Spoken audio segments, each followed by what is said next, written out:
L'histoire du seigneur dieu slave Perun.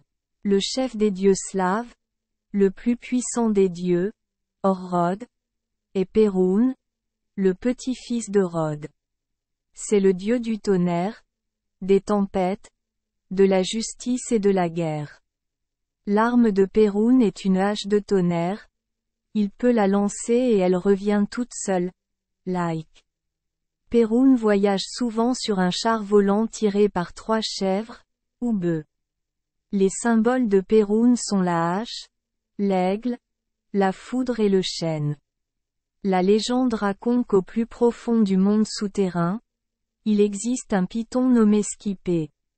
Il est destiné à mourir aux mains d'un enfant de Svarog, dieu du ciel, et de Lada, déesse de la beauté et des moissons, qu'il ne peut pas tuer. Il a donc à son tour kidnappé les 3 filles de Svarog et Lada, utilisé la magie maléfique pour les endormir éternellement et les a emprisonnées. La déesse Lada a donné naissance à un petit garçon après avoir mangé un espadon portant le symbole de Rod. C'est Perun. Quand Perun a grandi, Skipé a réalisé le danger qui le menait et a envoyé ses hommes kidnapper Perun, mais l'a caché ailleurs.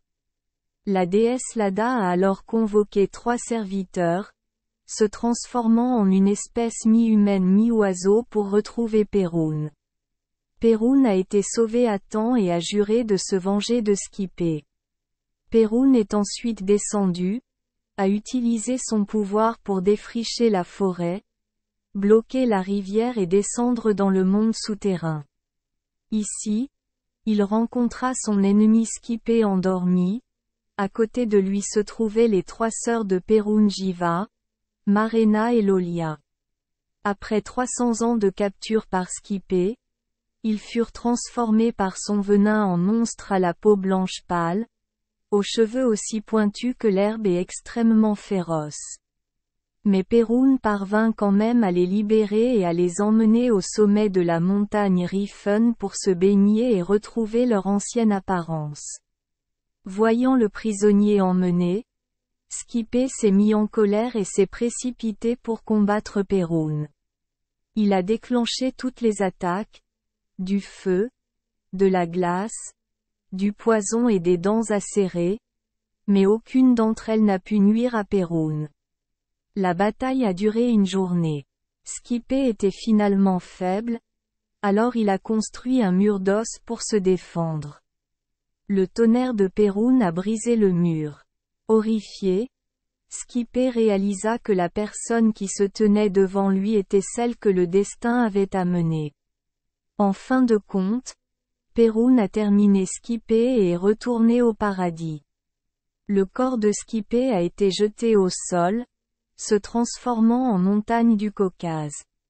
Après avoir remporté une glorieuse victoire, Perun fut honoré comme roi des dieux. Au cours d'une promenade, Perun a rencontré de manière inattendue une diva, une déesse rare et belle, fille du dieu du Vandi. Il est ensuite allé voir Di pour demander à Diva de l'épouser et a été accepté. Mais pendant que les deux parlaient, Diva a été kidnappée par un monstre serpent à 3 têtes chevauchant un char doré vers la mer Noire.